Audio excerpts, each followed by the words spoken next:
Mes chers collègues, le dialogue prôné par le gouvernement à l'égard des pompiers se traduit en ce moment même, devant le Parlement, par l'usage des gaz lacrymogènes à leur encontre. Bravo pour le dialogue. Madame la ministre de la Santé, tout le monde sait à quel point les difficultés ne cessent de croître dans les services hospitaliers et pas uniquement dans les services d'urgence qui continuent leur juste mobilisation. Afin de faciliter l'accès aux soins, la loi Santé votée en 2016 a permis la création d'un nouveau corps parmi les auxiliaires médicaux, la pratique avancée infirmière, et de nombreux infirmiers et infirmières se sont engagés dans cette filière.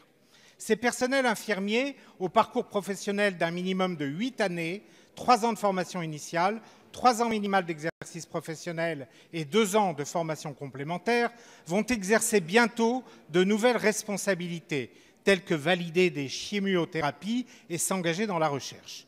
Mais aujourd'hui, c'est l'inquiétude qui règne parmi eux. Les infirmiers en formation dans cette nouvelle filière vous ont écrit afin d'obtenir des précisions concernant les futures grilles indiciaires en pratique avancée qui doivent faire l'objet dans quelques jours d'une publication par décret.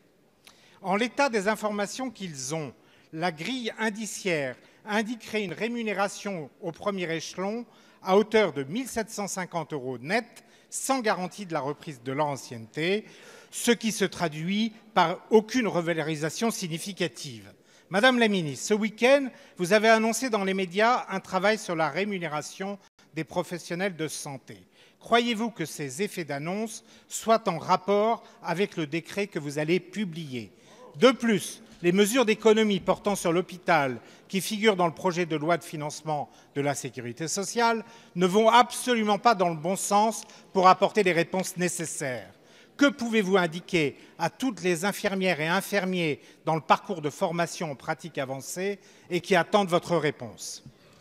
Et la parole est à Madame Agnès Buzyn, ministre des Solidarités et de la Santé. Merci, Monsieur le Président.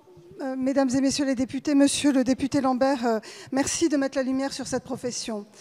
Aujourd'hui, nous le savons, le malaise des soignants est important et nous en avons pris conscience dès notre arrivée. Nous avons évidemment besoin de revaloriser, de reconnaître le travail que font les infirmiers et les infirmières aujourd'hui dans notre système de santé. Et nous avons commencé d'abord par l'universitarisation pour qu'ils ne soient pas exclus au cours de leur formation dans ces écoles infirmières. Et maintenant, les infirmiers s'inscrivent via Parcoursup dans les universités.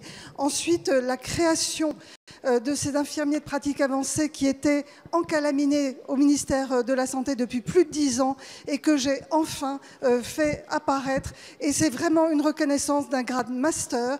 Nous comptons sur eux et évidemment, les rémunérations seront à la hauteur de leurs attentes. Nous avons besoin d'eux pour les pathologies chroniques. Nous avons besoin d'eux en psychiatrie. Je viens de l'annoncer pour les services d'urgence. Je reconnais également l'implication des infirmiers et des infirmières aujourd'hui dans les délégations de tâches, avec notamment dans les services d'urgence cette prime de risque et cette prime de délégation de tâches de 100 € pour l'une et de 80 € pour l'autre par mois qui ont été versés sur leur fiche de paye depuis le mois de juillet pour ce qui concerne la prise de risque. Je crée je crée aussi de nouvelles compétences en termes de prévention. Les infirmiers et les infirmières vont voir leurs tâches augmenter en termes de vaccination, je parle des infirmières libérales. Les infirmiers et les infirmières sont au centre de notre système de santé. Vous pouvez compter sur mon implication pleine et entière pour les valoriser. Je vous remercie.